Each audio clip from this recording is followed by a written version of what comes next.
All eyes were on Wellington this weekend. WEF9, the Bainbridge Company's 5-star Grand Prix, it did deliver. It even delivered a joint second place, and it delivered the first 5-star Grand Prix win for Darragh Kenny since his return from suspension. Darragh Kenny will join us in a few minutes, and so will Raleigh Hiler, who produced a beautiful clear in that 5-star Grand Prix as well. Her career best performance. Horses have been flying back from Doha. We'll get in touch with the Doha team to understand what the forecast is for those remaining 3 5-star weekends. But first, before we go there, here come the quick strides presented by Uvex.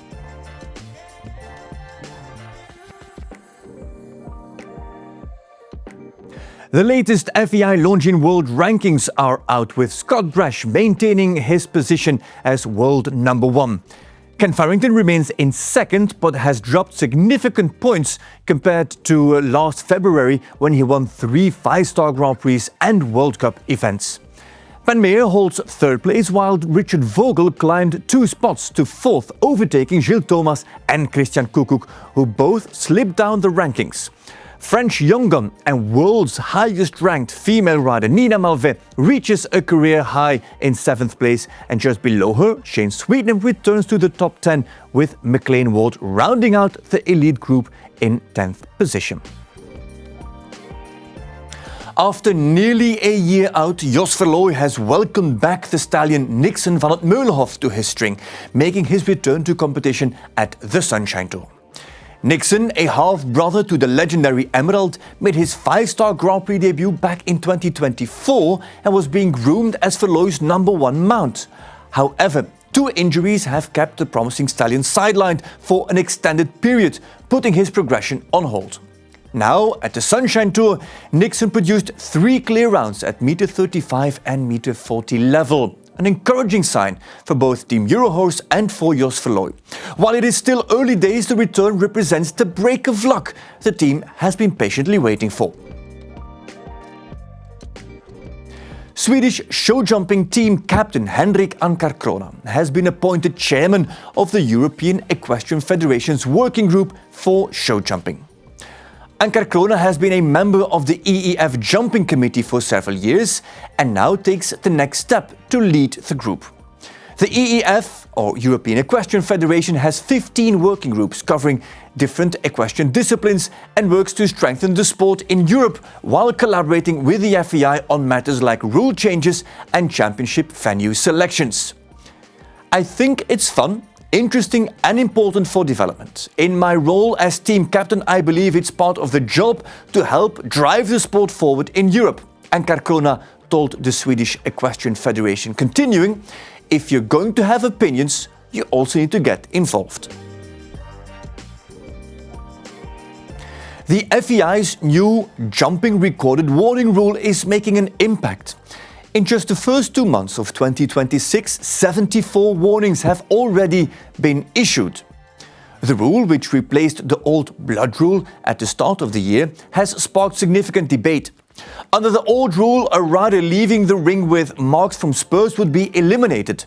Now, practically each sign of blood from boots, spurs or tack results in a recorded warning. Riders who accumulate 2 warnings in the same calendar year receive an automatic 1-month suspension, and so far, 4 riders have already been suspended. Initially, many believed the new rule would be too soft and would go against the idea of guaranteeing welfare of the horse. However, with more riders being affected, one could argue that more riders and their teams are being made aware, and even more care will be taken around their horses.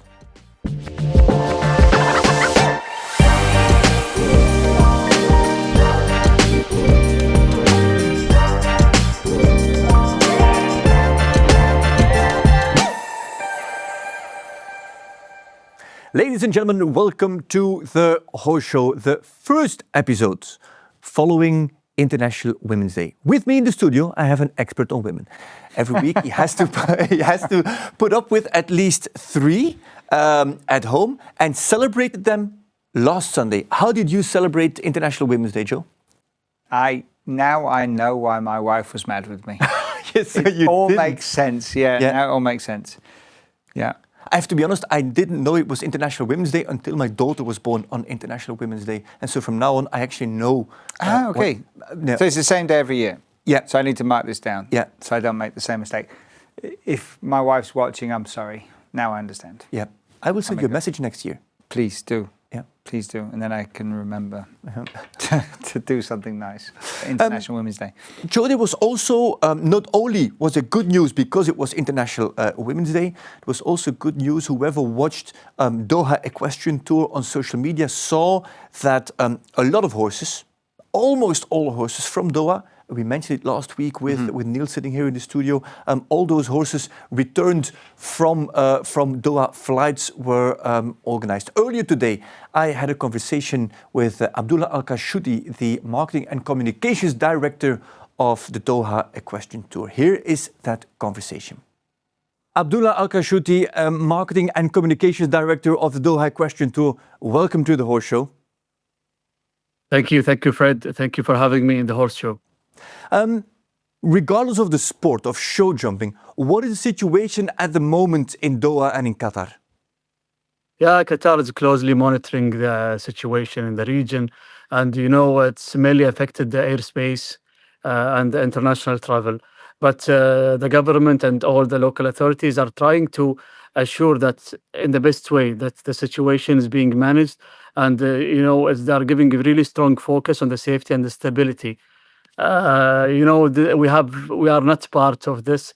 We are not having any side of this. Qatar always remain to be a neutral everything in the region, and always choosing the peace and dialogue and the approach of mediation to creating the peace in the region. So I think the only thing we have here is our location on the map. Anything else, we don't have anything to do with this. Yeah, it makes sense. I see your point. Whoever followed the Doha Equestrian Tour's social media pages, Instagram pages, saw that over the last few hours, days, horses have been shipped from Doha, from Qatar, from Al Shakab to Europe. Was this a planned flight, and how did this come about? Actually, it was not a planned flight. There was a planned flight in the next week, actually, after this weekend, which was Qatar Olympic Committee Cup. But unfortunately, everything has happened very fast. This was an exceptional flight, literally with the triple price of the normal flight. It was not normal situation. We evacuated 73 horses yesterday with 11 grooms, and the vet was on the plane too. And today also we departed 73 horses with 7 of the best grooms here was departing with the horses. And at this moment, they are now landing in Liège airport. I got the message that they arrived, they are well, or the horses are fine. Actually, the smile of the grooms when they saw us around them, it was meaning everything to us, actually, because they are away from their home, they have nothing to do, and they cannot leave the horses alone. They need to be with the horses. And we really understand that. We know how important to be with these animals. They cannot handle themselves alone. So thanks to all the national authorities, the organizing committee for DET, they try to push as much as they can to get this planes, and we did it finally with 147 horses. And there is many horses still in Doha with the riders who choose to stay, and they will compete in the tour since everything became natural. I heard it was a very last-minute flight and that you guys pulled off a logistic masterpiece in getting horses to airports and getting them shipped. It was really on a very tight schedule, so hats off to that. What is the plan in Doha for the rest of the tour? You still had 3 5-star shows planned. What is going to happen in the coming week and the weeks after? Actually, we are in touch with the FEI each day, sometimes 2 times a day. We are keeping them updated. They are keeping us updated. We are just waiting the airspace to be open. Since the airspace is open and our local authorities allowed the local events, we will invite all the stewards and all the delegates to be here. And the second day will be the vet check, and we will continue our season naturally. And speaking about that, for now we have 2 scenarios for the events which is supposed to be on this weekend. If we get like approval in the next 48 hours, we were going to make it on this weekend, the 5-star show with 3 and 1 star and everything as normal. And the second scenario is to make this show on 15th of April, after the 2 shows supposed to be at the end. So we will postpone this one to the end of the season, but we will not cancel everything. We are commitment to our sport, to our athletes, to do this tour since we started. We will try to finish it in the best way, but not everything is our hand. We are playing with the available cards. Yeah, absolutely.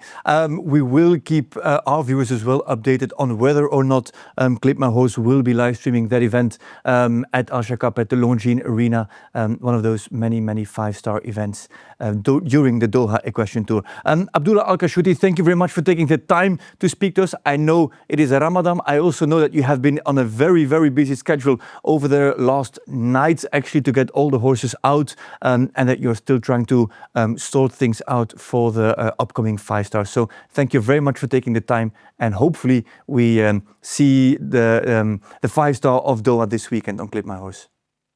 Thank you so much, Fred. I just want to clarify that everything is being normal. Everyone is training at Al Shakab in normal hours during the daytime or the nighttime. Okay, there is something is happening, but thanks God, thanks to the military of defense, they've been distracted. All the missiles or all the attacks that coming to Doha with 0 injuries, thanks God.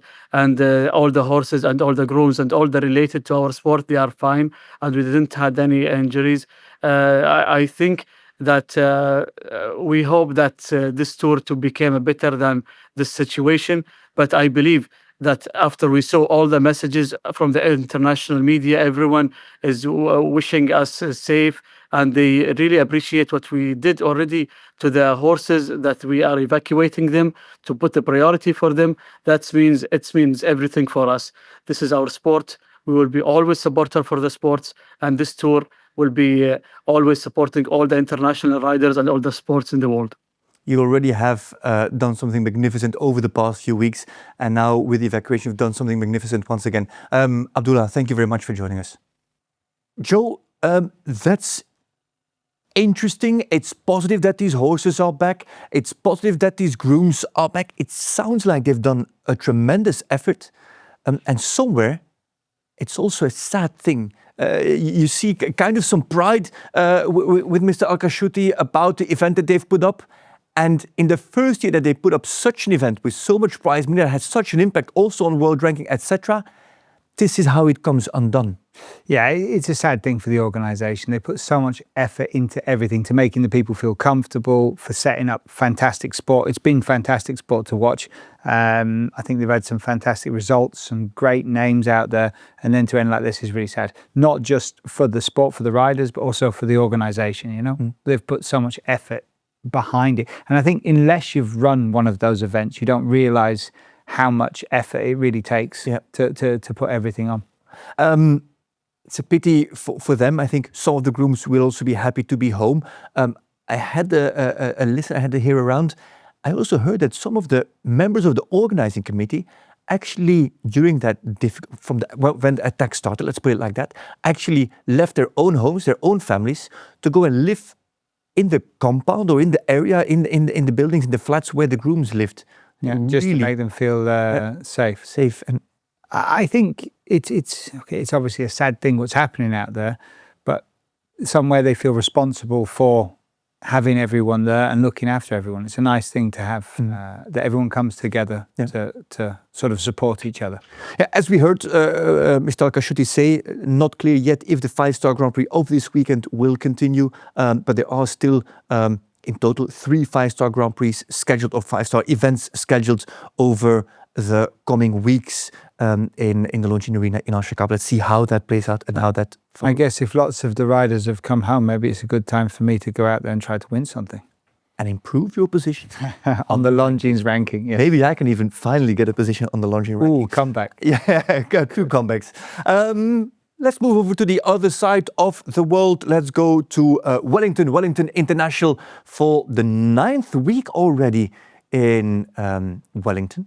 9th week, 5-star Grand Prix week with the Bainbridge Company's 5-star Grand Prix. Alan Wade, course designer, again, Irish course designer, selected also for the LA Olympics. Alan Wade, I don't know if he actually lives in America, but he's there all the time. I think he's also building actually in 2 weeks a Longe League of Nations in Ocala.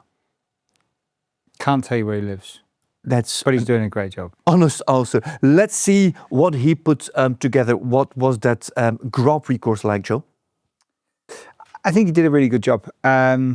Built a tough course, looked big, a lot of balance issues. I think that's what he was going for, really trying to put the riders out of balance and make them really work in the lines. I think for me, the most significant lines were starting at fence 6. You came around the corner to a triple bar. Obviously, off a turn back, a triple bar is always, you need a little bit of power to jump it. What I really noticed was a lot of the top riders giving themselves a little bit more room around the corner here to really get straight and line that triple bar up properly. And then after that, you had 5 strides that rode quite long. I think the beginning of the course, the riders were landing a little bit short and having to push too much up to the double. End of the course, they were giving themselves a little bit more room to jump the triple bar to get down the line. Yeah, we saw various approaches from the triple bar into the combination. It was not one size fits all. We saw people who ran really deep to the double, people who were a little bit long into the double, bit of everything. Yeah, I think they were misreading it a little bit after the triple bar. Triple bar is a funny jump. You don't get a lot of jump over it. You land quite short. And then a lot of riders landing and pushing too much and then having to slow down at the end.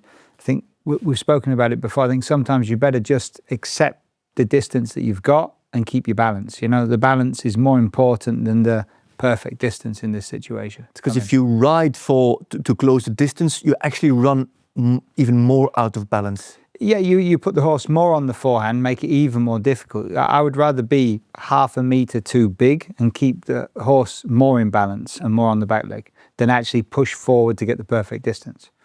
A lot of faults coming in the double, also coming out was a 1-strider.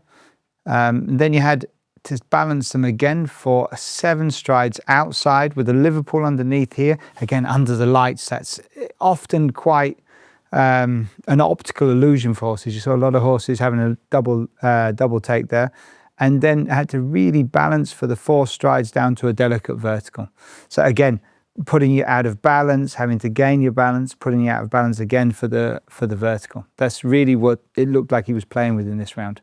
Fence 9, the one on top of the screen, that got taken down a lot. Most in that line of 6, 7, AB, 8, 9. It's also again the place where the jumbotron, where the big video screen is positioned. Do you think that again had an impact? Because we mentioned that in the last 5-star Grand Prix in Wellington as well. Yeah, I think for a lot of horses, not all horses, but for a lot of horses, especially the green ones, it can just, and when you jump in these big classes, the 160 classes, every little bit of concentration is needed. So if you've got a horse that's prone to having a look outside the ring and you have that big screen, yeah, of course it makes a difference. Okay.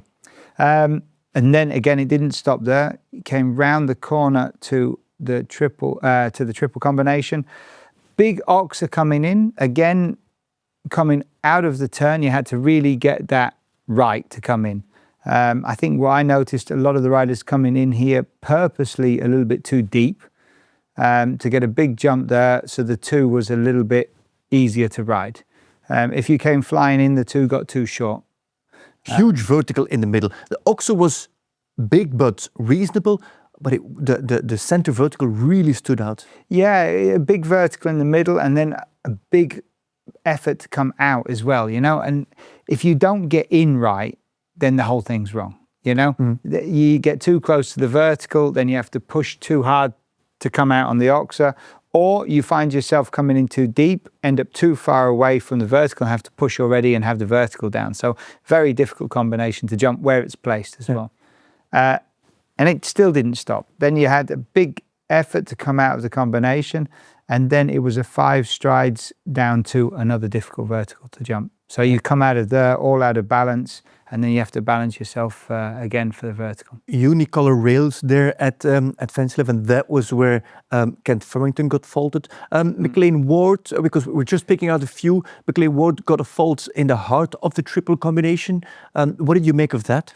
But when I watched it, I thought, perfect. You know, he came in deep, the horse made a big effort on the oxa, and I think he just landed and saw he was a little bit too far away from the vertical, closed his leg, and then ended up a little bit on the forehand to jump the vertical.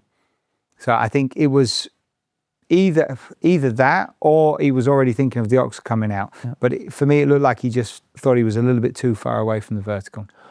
Were riders under pressure from the time? Because there was only Nail Lassar was clear with a time penalty. There were a few other time penalties, but how did you judge time allowed? I think now was just enjoying himself too much, wasn't he?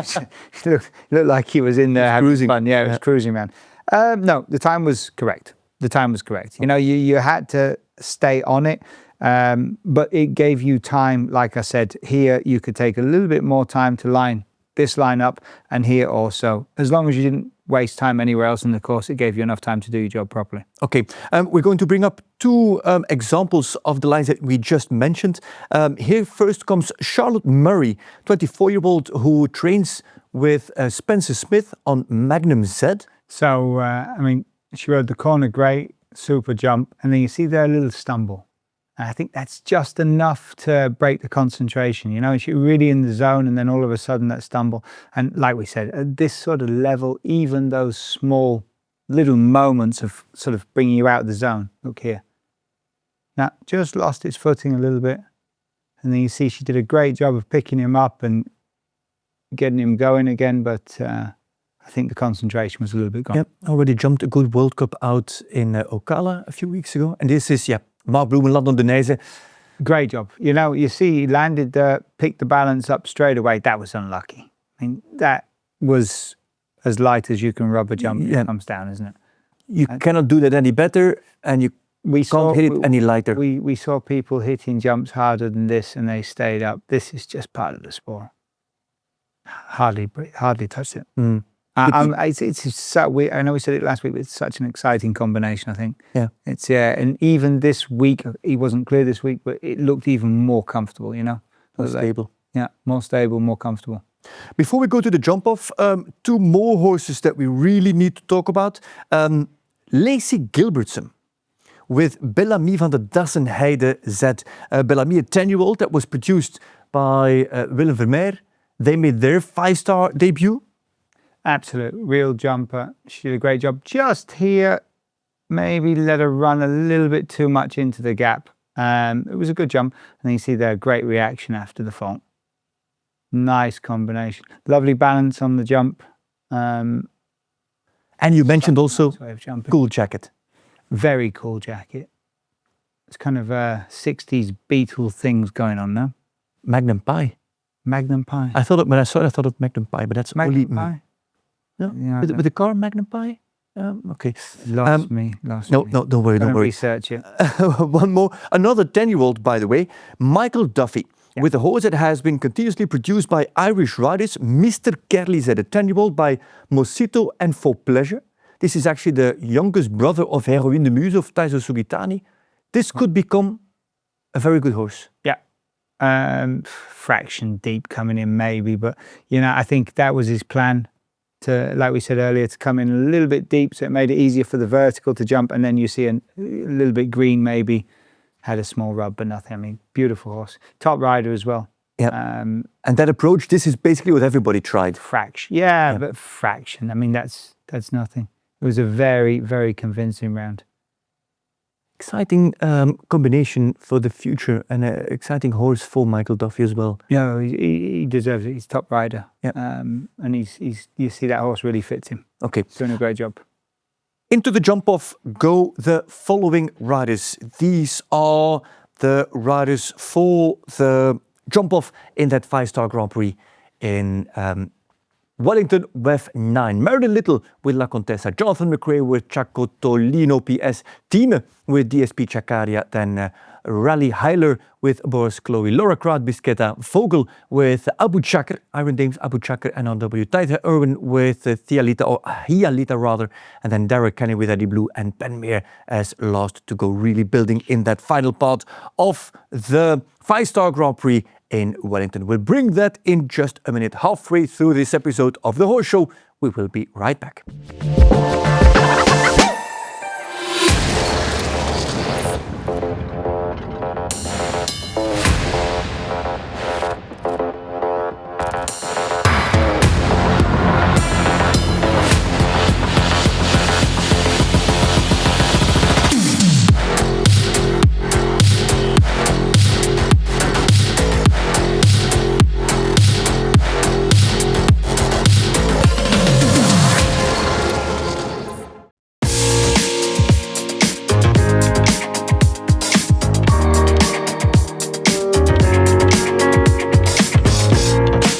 I'm Karl Cook, and I ride Caracol de la Rock. It was hard. I really couldn't ride her in the beginning. I couldn't really ride her when I tried her. None of the buttons worked, or they were just in different places. We knew from the beginning it would take time, and we took time because we had to. Initially, I just tried to, I watched Julia in so many videos, and no one rides the same, but I tried to ride sort of similar, and I tried to not interfere, just kind of accept what she's giving you and not try to change that.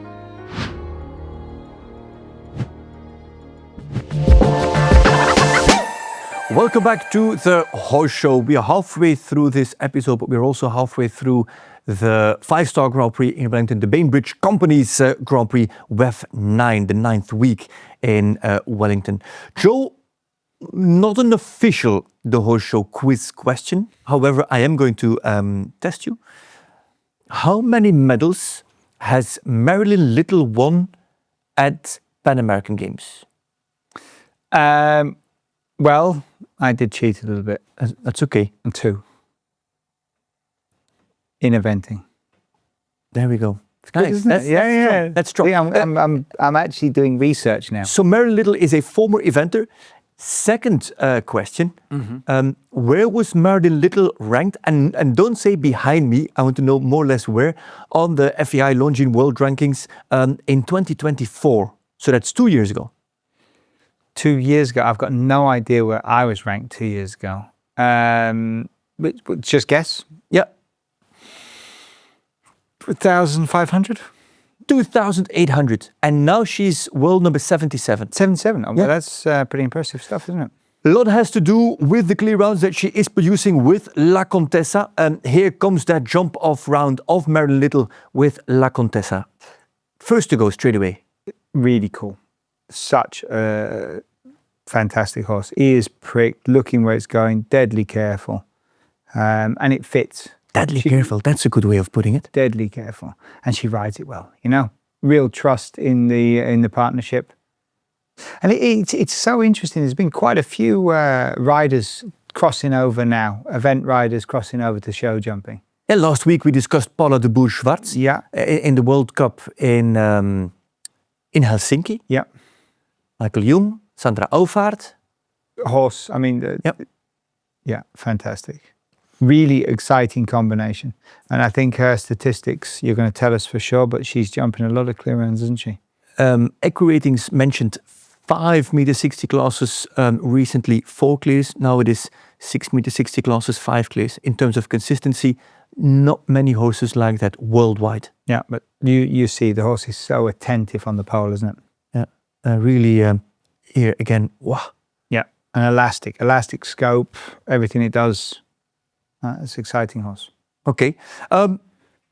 Not as young as Marilyn Little, so more experienced than Marilyn Little is Jonathan McRae, American rider, actually former Irish rider with... former Irish rider? Yeah. Okay. Actually came from Ireland with lots of top results behind him. Now jumps his first clear in this horse's second meter 60 Grand Prix. Chaco Tolino PS and Jonathan McRae. Green horse. maybe we could also see that in the jump-off? I think the first round looked a bit smoother. The jump-off, you could see, was really looking after it on the jumps. So it's big level. So he was trying to get it done, you know. But you see it could be a little bit smoother in the jump-off. I think the turns and everything could... He's definitely going to get quicker once he irons out a little bit the turning issues. Yeah. You made a comment about the first round of DSP Chakaria with André Thieme, European champions from Riesenbeck, Aachen Grand Prix winners. What was your remark about the first round when he jumped clear? And does it still stand in the second round? And how, if yes or no, how does that look when we're watching André Thieme and Chakaria? Yeah, I never noticed it before. But on the comeback, I mean, now in the jump off, he was jumping very straight. But in the first round, it was really jumping off to the left, making it quite difficult sometimes through the combination. I never really noticed that with the horse before. In the jump off, it looked like he had the problems ironed out. So maybe just under the lights. It's such a careful horse. Rustiness, maybe? She is 60. Yeah, rustiness was out for a while. How long was she out for? And then maybe the first time under the lights, you could see she was a little bit searching. But then in the jump off, back to work again, wasn't it? Yep. Just a vertical down after the triple, what was now a double. But really good to see that mare back. Fantastic. I think also André must be delighted. Yeah. Also to see the development even overnight or during that night in Wellington. Yeah, and it's not often you get horses like this in your career, you know, so you want them to last as long as possible. She's 16 years old, but she looks like she's still in there enjoying it. So it's nice to see them back on that level, absolutely. Yeah, fantastic mare. DSP Chakaria. And look, I mean, now, in the first round, I don't know, maybe she was spooking or something, but you could really see she was picking a side.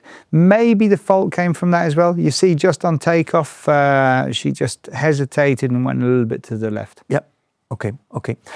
Raleigh Hiler is next. 26-year-old American rider with Obora's Chloe. Former ride of Maron Zanotelli, in fact, jumped a brilliant clear in the first round. Not a regular at meter 65 star level. Yeah. It was a great round. First round was perfect. You could really see she had made a plan and executed it. The jump off, I think she just got dragged a little bit past the distance to the green oxer. Ended up running out of room. And this I loved. You know, this is after the first round, the emotion, the enjoying that moment. That's something we need to see more. How about we see Raleigh Hiler more? Because we've got her on standby. Raleigh Hiler, welcome to the Horse Show. Thank you. Thank you for having me. I'm super excited to be here. We're excited to have you. If people would not know Raleigh Hiler, in a nutshell, introduce yourself. Who is Raleigh Hiler? Well, that's a hard question to answer, but I am a 26-year-old equestrian show jumper. I represent the U.S. I come from Massachusetts, which is my home base.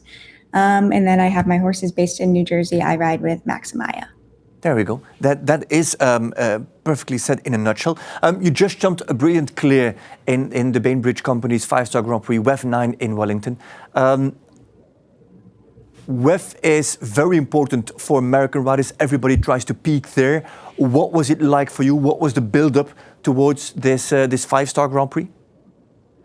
Yeah, I mean, Wellington is obviously an amazing circuit. It's something that I look forward to every single year. Just because our horses can be there, we can kind of get into a program, and obviously there's great shows every single week. We had actually targeted week 7 with my horse, Chloe, as the 5-star, and I did the WEF and had a couple down, but I qualified for the Grand Prix. But unfortunately, I had gotten really sick and was not able to compete in the 5-star Grand Prix. So I had to scratch that week. And then so we kind of had to scramble a little bit, and I decided to do week 9.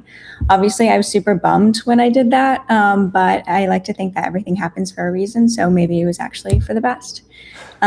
We had gone through Ocala. We had been in Ocala at the beginning of the year just because I was trying to give my horses the best possible classes to compete in. And it's also a great place to be. But then at the end of the season here, I wanted to be in Wellington and kind of start ramping up. The last 5-star was actually, I jumped in the Hampton Classic. So there was quite a bit of time between this past Grand Prix and the last one we did, just because I wanted to make sure that Chloe was ready, that we were ready, and that we were going to peak her at the right time. So the plan was to use Ocala as kind of a build-up for this show?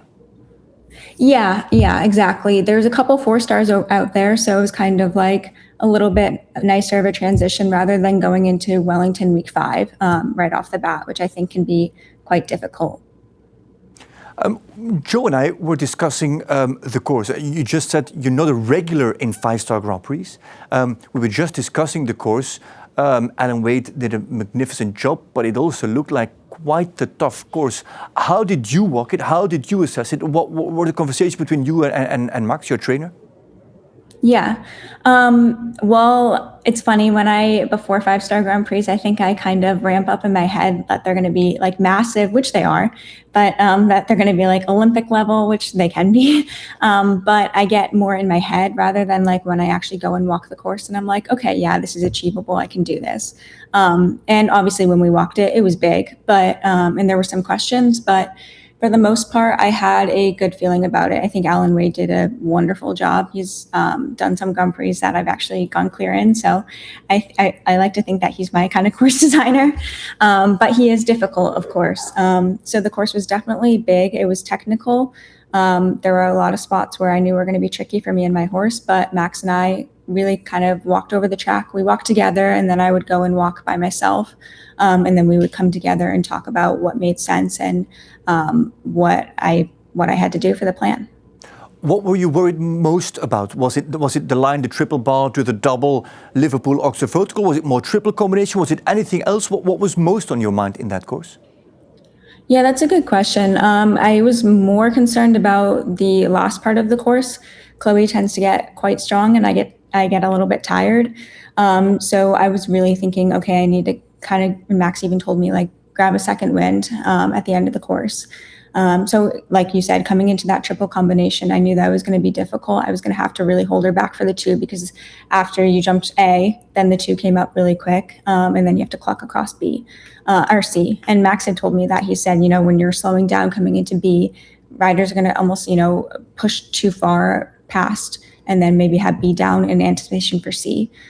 So I kind of knew that I had to take that triple combination in stride. That was really a clever thing to say, actually. We discussed that earlier, that riders were coming in and pushing already on the vertical, getting ready to jump the oxer. It was quite a big oxer coming out, wasn't it? Yeah, and it didn't walk super long, but Max had told me, he said, this is going to be longer than you expect, just because you're coming in to be having to really pull, and then riders are going to anticipate that wide oxer out and then push through the middle vertical. You rode that last part brilliantly, as you did the first part. Obviously, you went clear. We did not see anybody as happy as you. Where did it come from? Is it because it's the first clear in a big 5-star Grand Prix? Or was there anything else behind those emotions? Yeah, I think there's a lot behind it. I mean, yes, it was my first clear in a 5-star Grand Prix. I've had some nice placings, but I've never gone clear. And then to go clear in a 5-star Grand Prix in Wellington, I think that's just something really special in itself. Like we were talking about earlier, they're such difficult courses. And there's a huge crowd. It's an amazing feeling. And I think that there was just a lot of emotion wrapped up in it. As anyone does in this sport, you have a lot of downs. And so I had been feeling a little bit at the beginning of season, not as confident. And then to just feel like, okay, I got this. I'm in the zone. We're doing this. And going into the course and completing it and doing it the way that I wanted to do it. And my horse jumping as amazing as she did, it was just an unbelievable feeling. It's like everything is paid off. All this hard work, dedication, patience, everything we planned for, and it came together, which doesn't always happen. So it was just an unbelievable feeling. It was nice to see the emotion. I think you really have to enjoy those moments. When it comes off and everything works, they're the moments you have to enjoy. And it was nice to see the emotion coming out was super. Yeah, my fiance and I were actually laughing at the end of the course after about how excited I was, and I knew it at the time too. I was like, I am probably making people laugh right now, but I am just so excited and I can't help it. No, you deserved it. We did have some comments when we prepared the videos. Some of the team aren't really into horses and they thought, ooh, that's a lot of hard pats that horse is getting on that gallop on the way out. But you were super happy and you absolutely deserve it. We saw you last year here in Europe for a European tour. Is that something that we can expect again to see you in Europe? Or what's the plan for you once WEF might be or is going to be over? Yeah, so Chloe's my top horse, so I really like to strategize around her, and make sure that I'm peaking her at the right classes. I will not be coming to Europe as the plan right now this summer. I have some nice classes that I feel like that I want her to compete in the US. So that's kind of the plan for right now. But if there are opportunities that arise in Europe, then maybe that happens. But for right now, I think it makes the most sense to stay around the US. And I don't really necessarily have the horsepower right now to send a lot of horses over to Europe and do that. But it was a blast last summer, and I feel like I learned a lot. All right, super. It all culminated in a great clear in WEF 9, the Bainbridge Company's 5-star Grand Prix. Raleigh Hiler, thank you very much for taking the time to talk to us. Congratulations on a magnificent result. And who knows, maybe we catch you another time here on the Horse Show. Nice to meet you. Yep, that'd be great. Thank you. Thank you, guys. Yeah, like she says, there are more downs than ups in this Grand Prix. When you get an up, celebrate it as much as possible. I could never control my emotions. Actually, I was quite really. Yeah. When you did something, when I did something good, which wasn't that often, you know, it all comes out. You know, you land after the last fence, and I always had that sort of explosion of emotion. And I would love to, you know, like you see Daniel or Steve and they land and they're all cool. I could never do that. I wanted to do it, but I couldn't do it. It was too emotional when you did something good. Yeah. Let it all out. It is tough enough. It isn't tough, it seems, for Laura Kraut. Let's bring up her round. See, already, straight away to work. She's so exciting to watch, isn't she? Yep. Nice and tight here. Always looking where she's going. Squeeze coming out, maybe a little bit deep coming in, had to overwork coming out, and then already turning in the air. Again, turning in the air. Look how tight she turns back there. Yep. And then long push to the last. So at this point, it is still Marilyn Little holding the lead. Laura Kraut just comes short to take Marilyn Little off first place. And then comes a man who's won a 5-star Grand Prix out there already. Richard Vogel comes in again with a new horse. Not Gangster Mode this year, not United Touch. Now it's Iron Dame's Abu Chakr.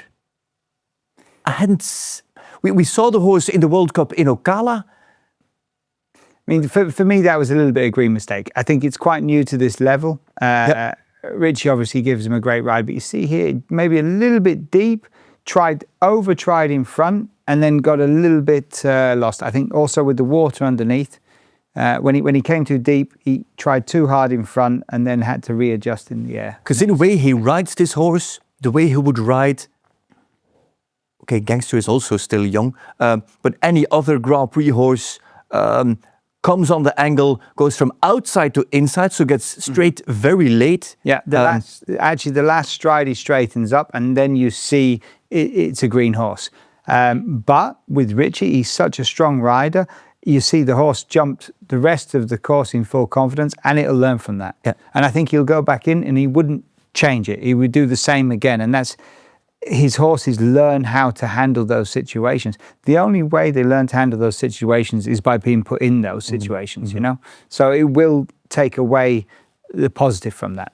And it's also nice that Richie Vogel doesn't win a Grand Prix for one. So let's also be honest. I don't think he agrees with that. No, for sure. Probably. The 5-star Grand Prix doesn't finish on a tie, but there is a tie for second place in the end. Marilyn Little is leading. Thaisa Irwin, Australian rider, comes in with Hialita B. It's Thaisa or Thaisa? Thaisa. Okay. How would you pronounce it? Thaisa, but What did I say? Thaisa. And you say? Thaisa. It's TH. Is it then not Thaisa? Well, I don't know if you pronounce it like that, but I don't know. No. Just- You're British, you're English, I'm But not. she's not British. No, she's Australian. Yeah. Right. Maybe, I don't know. Just a comment. We'll ask her. Yeah? Okay. Thaisa. If you are watching this, please let us know. Is it Thaisa or Thaisa Irwin? And if it's both, we're also fine with it. That would keep the both of us under control. Let's have a look at the head-to-head, Joe, between Thaisa Irwin and Marilyn Little. Irwin on the left, Little on the right. So we're looking for an exact tie, the exact same time. I mean, it was a little bit up and down. I think at one point, Thaisa was ahead. Here on the turn back, they're neck and neck. I mean, you can't split it. It's absolutely here, two different horses. Thaisa a little bit tighter on the turn back there. Yeah. Here also just in front, but I think she's got a faster step. Yeah, and then a tighter turn from Marilyn Little. Yeah, much tighter turn from Marilyn Little, and then they both run to the last. Yeah, and a stride less, if we count it right, from Marilyn Little. Yeah. To not overtake, but just to get level. So in a way, Thaisa Irwin, because Thaisa Irwin came in second, Thaisa Irwin was in front, but lost it in the last line. Yeah, I think lost it. I think she has slightly smaller stride, quicker horse with a slightly smaller stride. So it was a little bit back and forth the whole way around, wasn't it? Okay.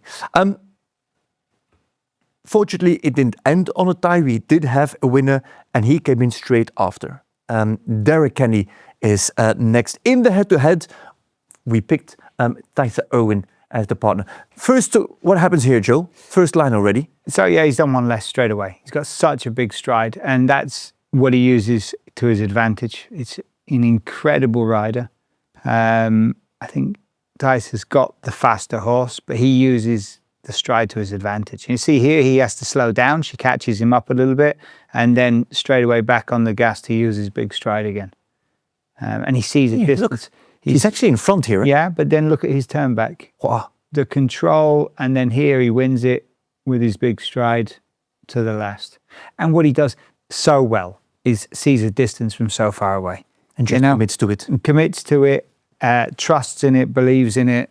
Yeah, I think a lot of people were happy he's not been competing for the last 6 months. They're not happy to see you back.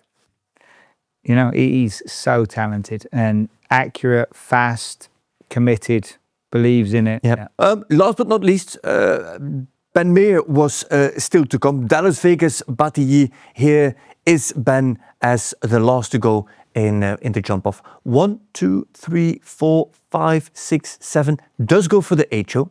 Not the 7. I don't know. It looked straight away. There were some sort of control issues. Something wasn't right. You could see already on number 1, something with the bit or settles down. I mean, he's an absolute professional, Benny. Settles down, relaxes, and finishes the round really well. Yeah, we heard Jimmy Dorano say in commentary, it looks like she got her tongue over the bit. Yeah, I mean, didn't get confirmation, but without speaking to Ben, we won't really know. But you could see already on fence number 1, the ears were back. I think he planned the 7 from 1 to 2. That's more Ben's style than the 8. He knew he had to do the 7, and he just couldn't get there. So something was not quite right from the beginning. Yeah, that means that Darragh Kenny wins the 5-star Grand Prix, the Bainbridge Company's 5-star Grand Prix in Wellington. Small margins, 41.77 versus the 41.92 of Thaisa Irwin and Marilyn Little, who are in joint second place. Then Laura Kraut with Bisquetta, McRae on the slower clear, Andre Thieme on 4 penalties, Raleigh Hiler on 4 penalties, Vogel on 8, Ben Meer with extra time penalties added, and then Niall Nassar in 10th with 1 time penalty from round 1. Fast 4, of course, from Ken Farrington and Grea, as well as Nina Malvet with Nika van der Bisschop. And then, as you can see, lots of riders on 4, including Daniel Blumen, Bertram Allen, Mark Blumen, and Lacey Gilbertson in 20th place. If all goes well, we are good to go, as we have the winner of the WEF 9 Grand Prix with us. Welcome to the Horse Show, Darragh Kenny. Thank you for having me. We're pleased to have you. Great win, Saturday Night Lights. What a great Grand Prix. Before we look at that Grand Prix, Of course, this Grand Prix, this win comes after you being a time off. There was a suspension. You're back in the saddle. You're back competing for what is it, just 2 or 3 weeks. It's amazing how quick you are in form. But looking back at what happened, how was that period, those last 6 months for you? How were they? Yeah, it was quite a difficult period. We still didn't have an answer right until like early January about what was going to happen and what the FEI and everything like that were thinking. So it took a long time to work through. So I couldn't really take any holidays because I didn't know when I was going to start again. But it was a difficult period. It really was hard to deal with and not to be able to compete. And I wasn't allowed to train anybody. I wasn't allowed to train the horses. It was a really difficult period of time in my life. But I'm happy it's in the past. If I can just ask, you're not allowed to train anybody. You're not allowed to train horses. Does that mean that you are allowed to ride at home, or how far does that go, such a suspension? Yeah, so the way it worked was that I was allowed to ride my horses at home, but I couldn't go to the shows. I could go as a public spectator, but I couldn't go training. I couldn't go teaching anybody. I couldn't ride the horses, at the shows or anything like that. So it was quite a difficult period. That has an impact. Yeah, that's a strange. I didn't realise the suspension went that far, that you weren't allowed to go and help people on the shows. Yeah. So that's the way the ruling is that you're not allowed to train or to be at the horse show in a place of a rider or a trainer. So you can be there as a public person and you can go where the public goes, but you can't go anywhere else. Right, that must have been really hard for someone like you. I know how active you are and how much you're involved in the sport with training people, training other horses. That must have been really hard to keep yourself busy. Yeah, it was definitely a difficult period. You learn a lot about yourself during a time like that. Scary stuff, I guess. Exactly. Then all of a sudden we were surprised to see your horses come out with Bertram Allen. What was the thinking behind that, and how did that come about? How did that come together? Fellow Irishman, of course, but how did that come together? Yeah, we're very good friends, and actually I was based at his stable last summer during when I was doing the shows in Europe. So he already had ridden Eddie Blue a few times at home and stuff like that when I was away. I really trust the guy. He's obviously a fantastic rider. And at that moment, we still didn't know how long my suspension was going to be. So the horses had to keep going, and obviously I trust him a lot. So I thought it was the best option for the horses, and he did a fantastic job with them. Yeah, fantastic job. I mean, he made some great results, but they really kept you hanging till the last minute then, because that's still quite recently. Yeah, I think it was between like the 8th or 10th of January that I found out what the ruling was, and that it was only going to be 4 months, and that they would use some of the time that I had already been set down. And so I really didn't know. But by the time I knew, we only had 4 weeks left to finish the suspension. So we were a little bit up in the air. Obviously, a lot of discussions, like it was a prescribed medication, so that helped a lot that I had prescription, everything like that. So when we put everything forward, then they had a little bit more questions. Then we gave them all the information. Then they had to talk about it. It was together with WADA, ITA, and FEI. And I must say, in a positive way, like everybody, they really worked together. Fantastic. FEI were super helpful. They really tried to make it the best possible solution. To turn this in the best possible situation, what advice would you have for people that might end up in your situation in the future? I have to say, in the way that I was very lucky was that I was really honest from the start. Like when I had the testing in the European Championships, I wrote everything there. I wrote what I was taking. I wrote that I had a prescription, everything like that. I stupidly didn't know that because I had a prescription, I didn't know that I needed to do extra paperwork. I should have done that. I understand that. That was my fault. But one of the things that helped me the most was that I was totally honest about everything, that we were very clear with everything. We had all the paperwork in line after that. And then I must say FEI and everybody were really trying to work together with me then, you know? That's good to hear. I've really missed watching you ride on the big sport, but I'm not sure the people you're competing against out there have me. I think they're not happy to see you back winning. You know, it's such an interesting sport, you know, like, and I love this sport so much. And I have to say, the people that I got text messages from on Sunday, and such really, really personal, nice messages was really, you know, something lovely about our sport, that, you know, so many of the riders, they really do care about their competitors. We love to beat each other for sure, but I think at the end of the day, we really respect each other as well, and that's a lovely thing about our sport. I think the one thing with our sport, when you're in the ring, you're only competing against yourself, and I think most of the top riders respect that rule. You know, that's what makes our sport so special in the end. Yeah, one of the things that makes it so special. Joe, before we talk about jump off and winning, you picked up something really remarkable from the first round of the Grand Prix. We analyzed the entire Grand Prix. We picked a few technical rounds, but you saw something else other than those lines that we already discussed. Yeah, I mean, everyone in the whole class did 8, 1 to 2, and you did 7, and everyone in the class did 7 from 3 to 4, the water, and you did 8.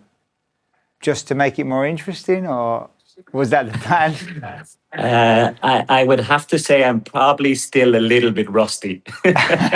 So that's the most honest answer. It was cool. Yeah, I definitely miss. You know, he has an absolutely massive stride. You know, and 1 to 2, I jump 1, and I was planning 8. And I was cantering, and then I was like, "Oh, that's just 7," you know. But then when I landed from jump 2, I thought, "Wait, did I do 8 or did I do 7? Is his stride shorter? Is it longer? What am I doing?" And so then when I went to the plank, I was a little bit deep on the plank. He jumped high, and then I landed and I slowed down because I thought, "Oh, maybe his stride is really big." And then I did 8. And then I was like, okay, Darragh, you need to get yourself together a bit more and ride properly. So the first really half of the course. That's really honest, actually, because I actually said, I think he did 8 on purpose to make the line afterwards easier. You could have got away with it. Yeah, he gave you a really good swing. I was like, that was cool riding. Yeah. No, unfortunately, totally mistake. Cool. Okay, so it also happens to 5-star Grand Prix winners. That's good to hear. Fantastic plan, or at least it worked out brilliantly, that jump-off round. Did it go exactly as planned? Apparently, first round had still a few patches in it, but was the jump-off round exactly how you had it planned, or how did that go for you? Yeah, so like when I walked the jump-off course, I walked 1 to 2, 8, 2 to 3, 8. But also when I walked 1 to 2, I thought, you know, that's going to be a bit slow 8 for me, you know. And then I watched 1 or 2 people do it, and I thought, okay, for sure, the horse has a massive stride. I can do 7, 1 to 2, you know. So then the plan was 7, 1 to 2, 8, 2 to 3, then be short back to the double. And then there was maybe 10 strides to the Rolex, but then I thought, actually, I can be much faster on the turn if I do 1 more to the Rolex. And so that was kind of how it went. Yeah, your turn after that was spectacular. It was such a nice, smooth turn, and you won it using his stride. Really, I mean, he's such a big stride. I don't think he's got the quickest stride, but he's got such a big stride. If you use it, I think the course really fitted him, didn't it, as well? Yeah, exactly. I would have to say, like when I walked both the first round and the second round, I thought, okay, I have a chance here tonight, because he has this crazy big stride. He's not the fastest horse in the world, but he has this crazy big stride. And then also you can really he is so much quality that you really can take a risk on the jumps, and so then I thought, okay. You can leave strides out and you don't have to worry about the pole. It's such a nice feeling, isn't it? Exactly. It's nice when they do that.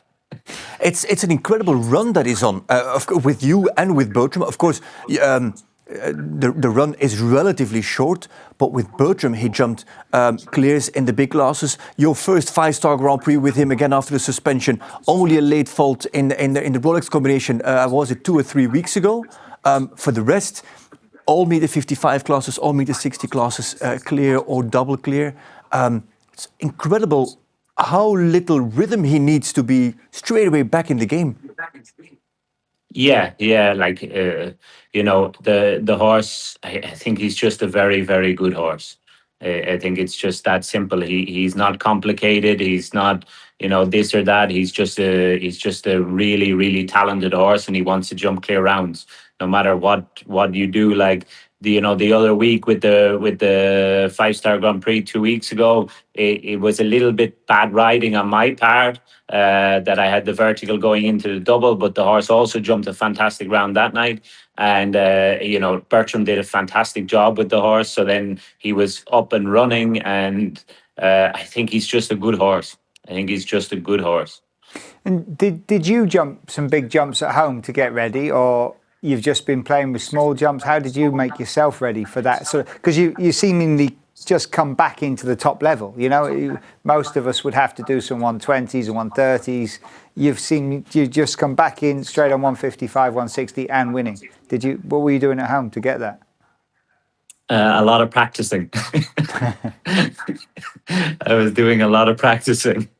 No, listen, I have a big group of horses, and so I was still fully in training jumping mode, like since January, since I was told, okay, I can start in February, then I was allowed to do whatever in January. So then I was riding a good bit, jumping a good bit, not jumping huge, but doing a lot with the horses to make sure they were fit, strong, ready, and to make sure I was also ready a bit.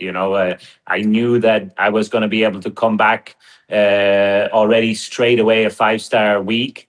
So I wanted to be a bit prepared also. Darragh, to finish the interview, what's the plan now? You've won this 5-star Grand Prix at WEF9. There's a few weeks left. Then the European outdoor season starts. Are you planning on staying in the States? Are you coming back to Europe? And of course, I think you've put yourself top of the list with Jessica Curtin, your chef d'équipe, for the World Equestrian Games in Aachen. What's your plan towards there? Yeah, so the plan would be that I go back to Europe for the months of May, June, July, August, obviously with the goal of the World Championships in Aachen. Right now, Eddie Blue doesn't wear shoes, so we will put the shoes back on, which we've done a few times before, and it works perfectly good. And then I would, he for sure jumped the week 12 here, the Rolex Grand Prix. And then I would really like to take him to Aachen in May already, the Rolex Grand Prix there. And just he's an interesting horse in a way, because he's so much quality that you like him to feel comfortable in a situation. So I would really love him to do Aachen in May, that he feels really good in that ring and really happy about it. And then with the aim to go back in August. Okay, thank you very much. That's an interesting insight into your plan and into the horse as well. Darragh, congratulations on the victory. We're going to continue conversation here on the horse show. Week 12 is coming up in a few weeks. Maybe we speak each other again as the winner of that US Open Grand Prix. But thank you for taking the time to talk to us, and congratulations. Really nice to have you back, man. Well done. Thank you. Thank you guys very much. Thank you. Take care. Take care. What an interesting conversation on so many levels. Honest. About the line that you spotted, the strideless 1 to 2, the stride motor, the open motor. Yeah, I just you just didn't ride it well. Yeah, it's nice to have. It's refreshing, nice to have someone that's just so honest with it, isn't it? You know. Yeah. I wouldn't have been. I would have said, yeah, that was the plan. Also interesting about how open he is about the suspension and actually what he did wrong and what people could learn from it. And nice to hear that the FEI were behind him actually and helping him with the situation. You know, I mean, he's been caught. Or his paperwork wasn't in order, whatever it was. But it's nice to hear the federations were helping him with it and then trying to get through it as fast as possible. Yeah, and then last but not least, inside in the horse, that Aachen event in May. It's not so long. We're March now. That's in 2 months. That Aachen show. It's a 3-day show in Aachen with the Rolex Grand Slam Grand Prix because World Championships are in August. Oh, I guess everybody that is thinking about World Championship titles also wants to jump that week. And of course, it will be a Rolex Grand Slam Grand Prix. It will be a massive Grand Prix.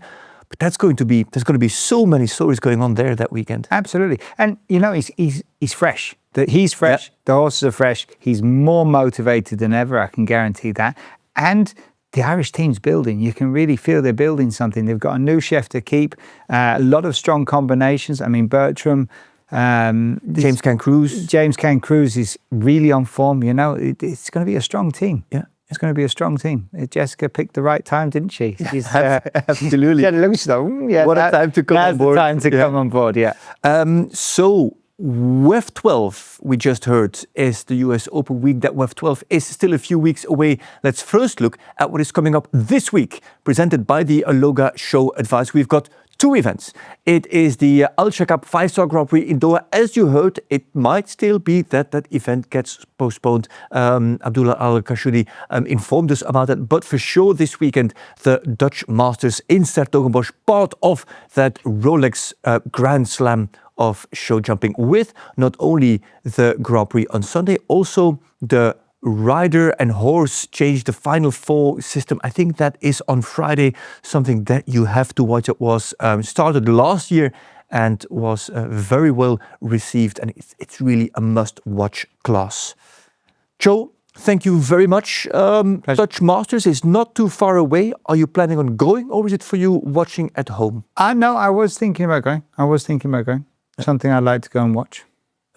Interesting classes. Makes a lot of sense. It feels like I'll have something else on my mind, but we'll see how that is going to play. I think we can say that, no? You're allowed to say that. You're going to be. So we not might, because 9 months are over. Our baby is expected to be born now or in the coming days. So it might be that we are not able to create the horse show episode next Monday. We already have pre-recorded an episode. It's all about breeding. Breeding season has started, but don't worry. Quite fitting, isn't it? You've created one about breeding.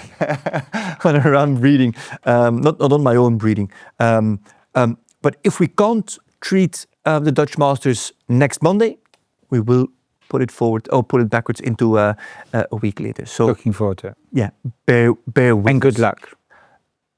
Thank you very much. Much appreciated. Thank you, Joe, for joining us and for the good advice. International Women's Day is 8th of March. 8th of March. Thank you for watching at home. This was a long episode with lots of insights. Thank you very much to Abdullah Al-Kashouti from Doha Equestrian Tour, Raleigh Hiler, and of course also to Darragh Kenny. And to you at home, thank you for watching and see you next week or the week after. Bye-bye.